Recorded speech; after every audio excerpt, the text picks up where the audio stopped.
US में सपना लेकर जाने वाले हजारों इंडियन स्टूडेंट्स और प्रोफेशनल्स के लिए वीजा स्टेटस सिर्फ एक कागज नहीं बल्कि पूरी जिंदगी की दिशा तय करता है। लेकिन जब वही वीजा अनसर्टेनिटी, स्ट्रेस और लगातार रिजेक्शन में बदल जाए तो उसका असर सिर्फ करियर पर नहीं, मेंटल हेल्थ पर भी पड़ता है। आज हम एक 30 साल के इंडियन युवक की कहानी के जरिए समझेंगे कि H1B सिस्टम कैसे काम करता है, वीजा स्ट्रेस कितना भारी पड़ सकता है और यूएस में रहने वाले इंडियंस के लीगल राइट्स और प्रैक्टिकल ऑप्शंस क्या हैं। तो चलिए फिर जल्दी से वीडियो को स्टार्ट करते हैं। हाय, मेरा नाम है वर्षा दुबे और आप मुझे देख रहे हैं एनबीटी टेक एड पर। हाल ही में एक 30 साल के इंडियन युवक की यूएस में मौत की खबर सामने आई।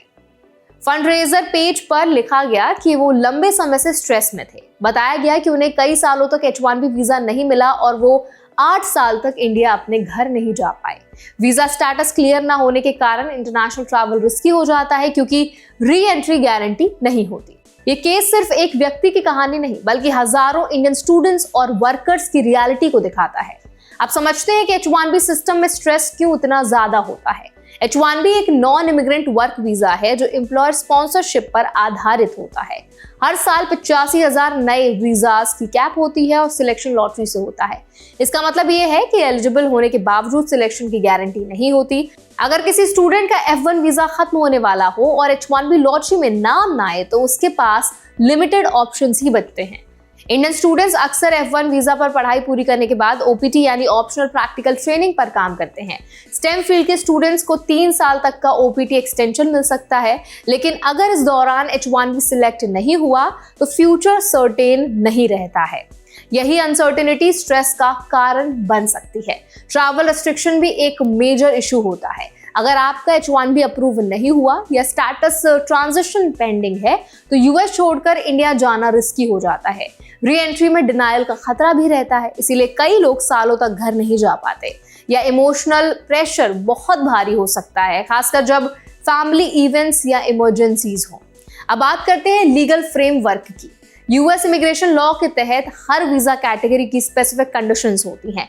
F1 स्टूडेंट को फुल टाइम एनरोलमेंट मेंटेन करना होता है। OPT पर काम करते समय एम्प्लॉयमेंट रिपोर्टिंग जरूरी होती है। H1B होल्डर को एम्प्लॉयर चेंज करने पर ट्रांसफर पिटिशन फाइल करनी होती है। स्टेटस वायलेशन होने पर आउट ऑफ स्टेटस माने जा सकते हैं, जिससे डिपोर्टेशन रिस्क बढ़ता है। लेकिन राइट्स भी है। अगर कोई एम्प्लॉय वर्क प्लेस एक्सप्लॉयटेशन का शिकार है तो डिपार्टमेंट ऑफ लेबर में कंप्लेन कर सकता है। मेंटल हेल्थ क्राइसिस की सिचुएशन में यूएस में कॉन्फिडेंशियल काउंसलिंग सर्विसेज भी अवेलेबल हैं। 988 सुसाइड एंड क्राइसिस लाइफलाइन जैसे रिसोर्सेज फ्री और 24/7 अवेलेबल हैं। इमिग्रेशन स्ट्रेस लीगल इशू है, लेकिन मेंटल हेल्थ सपोर्ट लेना बहुत जरूरी है।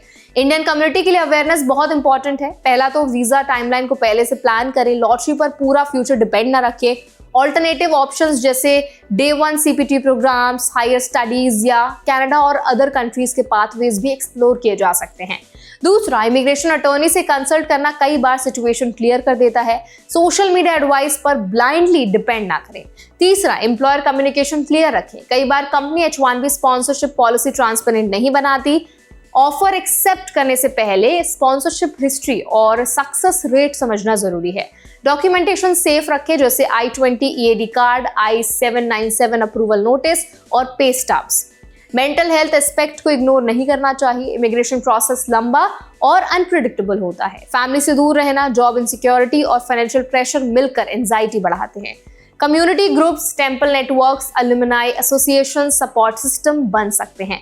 प्रोफेशनल थेरेपी लेना भी प्रैक्टिकल स्टेप है। इस केस से एक बड़ा लेसन ये है कि अमेरिकन ड्रीम के पीछे दौड़ते हुए लीगल अवेयरनेस और इमोशनल वेलबींग दोनों इक्वली इंपॉर्टेंट है। वीजा अप्रूवल लाइफ का फाइनल मेजर नहीं है। अगर H1B नहीं मिलता तो ये फेलियर नहीं, सिस्टम की लिमिटेशन है। पॉलिसी लेवल पर भी डिस्कशन जरूरी है। H1B कैप और लॉटरी सिस्टम को लेकर यूएस में डिबेट चलती रहती है। इंडियंस डिस्प्रपोर्शनेटली इंपैक्टेड होते हैं क्योंकि एप्लीकेंट्स की संख्या ज्यादा है।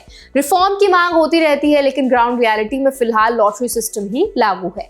इंडियन पेरेंट्स और स्टूडेंट्स को भी ये समझना चाहिए कि यूएस जाना लॉन्ग टर्म कमिटमेंट है। सिर्फ सैलरी पैकेज देखकर डिसीजन ना लें। Immigration pathway, green card backlog और वीजा डिपेंडेंसी को समझना जरूरी है। ग्रीन कार्ड क्यू में इंडियंस के लिए वेटिंग टाइम कई सालों का हो सकता है, जिससे अनसर्टेनिटी और बढ़ सकती है।